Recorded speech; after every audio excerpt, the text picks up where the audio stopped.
जल और अन्न से बढ़ के कोई दान नहीं है। तो ये था ज्योतिष में कैसे देखें खान पान, दान और नाश।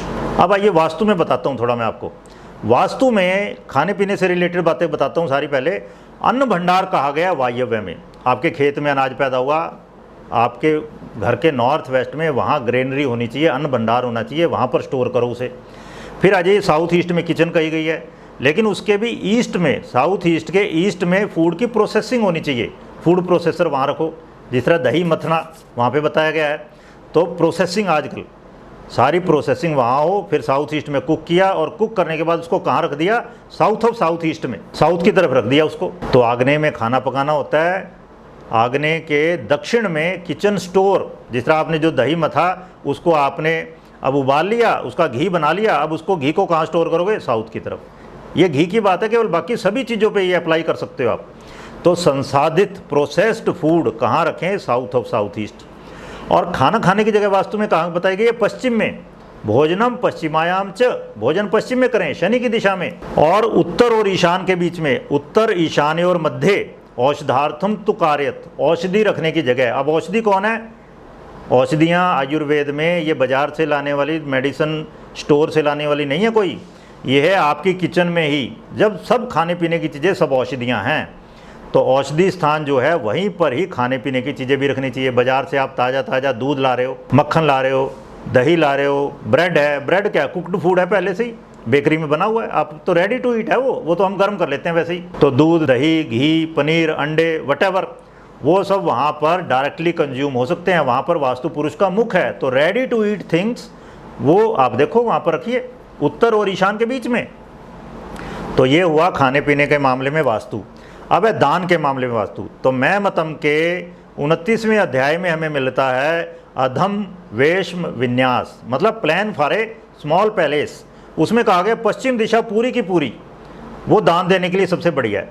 मतलब पितर, द्वारिक, पुष्पदंत, वरुण, असुर, सोष, रोग, ये सब जो है डेमी गॉड वहाँ बैठे हैं 9, इन सब की जगह पूरी पश्चिम दिशा दान देने के लिए सर्वोत्तम है। मतलब पूर्व में सूर्य उदय हुआ तो आपने दिन भर उसकी किरणें ली, और जो बच गया, जो निकृष्ट है, जो वेस्ट है, उसको त्याग दो। शाम को खाना पकाते ना, खाना पकाया और जो बच गया वो दान कर दो, नहीं तो सुबह तक क्या होगा? सड़ जाएगा वो। ऐसे ही है बिल्कुल। पहले कोई रेफ्रिजरेटर थोड़ा होते थे, आजकल हम रेफ्रिजरेटर में रख देते हैं, उसको शनि बना देते हैं। बस वो ये समझ लीजिए वो राहु की बजाय शनि हो गया। राहु होने से बच गया, सड़ जाता अदरवाइज बाहर पड़ा पड़ा, लेकिन आपने फ्रिज में वो रख दिया तो वो शनि तो हो ही गया। वो शुभ नहीं है इतना। नेचुरोपैथी कहती है बिल्कुल ताज़ा भोजन करिए। इस तरह आयुर्वेद कहता है जो आटा आपने पिसवाया था ना, वो 1 हफ्ते के अंदर कंज्यूम कर लो। जो गेहूँ पिसवाया हुआ क्या हो जाता है? प्रोसेस्ड हो जाता है। वो शुक्र से रिलेटेड है। अगर वो ज़्यादा दिन तक रह गया तो वो शनि हो जाएगा, और अगर उसमें कीड़े पड़ गए तो वो हो जाएगा राहु। तो दान मैंने बता दिया, दान की जगह वास्तु में वो है पश्चिम पूरी। अब आइए नाश। वास्तु में नाश कहाँ से देखेंगे? वास्तु में क्रिएशन, सृजन कहाँ पर है? ईशान में, जो महादेव की दिशा है, जो गुरु की दिशा है। तो नाश कहाँ से देखेंगे? नैऋत्य से, निवृत्ति से। नैऋत्य दक्षिण पश्चिम। तो नैऋत्य क्या? असत्य की दिशा है, तमस दिशा है, तामसी दिशा है। ये पृथ्वी तत्व है यहाँ पर जो स्थिर है बिल्कुल। राहु की दिशा है, निवृत्ति की दिशा है। निरृत्य जो अशुभ है, जो इलीगल है, जो अनएथिकल है, जो इमोरल है, ये भारी जगह है। यहाँ पर वास्तु पुरुष का पैर है, और चेहरा क्या वास्तु पुरुष का? वो ईशान में। तो ईशान अमृत की दिशा है। तो विष की दिशा कौन सी है? नैऋत्य की। नैऋत्य साउथ वेस्ट। तो साउथ वेस्ट क्या है? सोने की दिशा है। और जागरण की दिशा कौन सी है? ईशान। तो विनाश की दिशा कौन सी हुई? नैऋत्य। लेकिन अगर आप वास्तु पुरुष का फेस ईस्ट में लेते हो तो वो फिर दिशा विनाश की कौन सी हो जाएगी? पश्चिम। तो इसलिए वास्तु में कहा है पश्चिम दिशा पूरी की पूरी दान के लिए बढ़िया। दान कर दो, नहीं तो सुबह तक विनाश हो जाएगा उसका। शादियों में देखो आप, दिल्ली में तो खासकर शादियों में सबसे ज़्यादा जोर खान पान पर है। खादा पीता लाहिदा। तो एक श्लोक मिलता है ना, कन्या वर्यते रूपम, माता वित्तम, पिता श्रुतम, बांधवा कुलम इच्छन्ति, मिष्टान्नम इतरे जनहा। क्या है? क्या मतलब है इसका? कन्या वर्यते रूपम, लड़की जो है उसको सुंदर पति चाहिए, स्मार्ट होना चाहिए लड़का।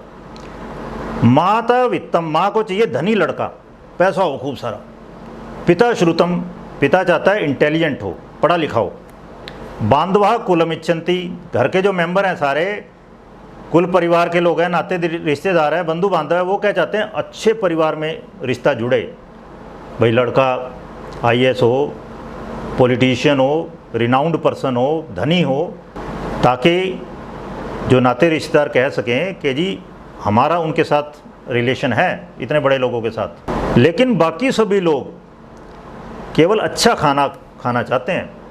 तो अब देखो शादियों में लोगों को केवल खाने से मतलब होता है। आधी बार तो ये पता ही नहीं चलता दुल्हन कौन है, दूल्हा कौन है, और खाना गोलगप्पों से शुरू होता है और लास्ट में तिल्ले वाली कुल्फ़ी पे जाके एंड होता है दिल्ली में।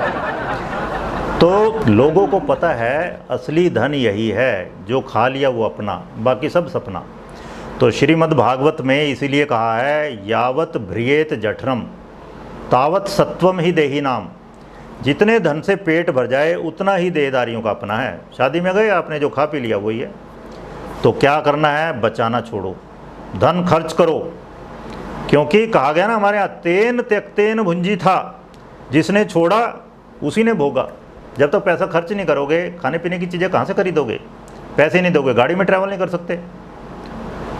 तो एंजॉय भी वही कर सकता है जो छोड़ना जानता है। तो सीधा है दातव्यम भोक्तव्यम धन विषय संचयो न कर्तव्य। दान करो या उपभोग करो, किंतु धन का संचय न करो। पश्ये मधुकरिणाम संचितात् हरंती अन्ये। देखो मधुमक्खियाँ जो संचय करती हैं, जो इकट्ठा करती हैं, एक एक कण कण जोड़ जोड़ के जो मधु बनाती हैं, वो शहद इकट्ठा करती हैं, उसको एक झटके में कोई तोड़ के ले जाता है। तो धन्यवाद।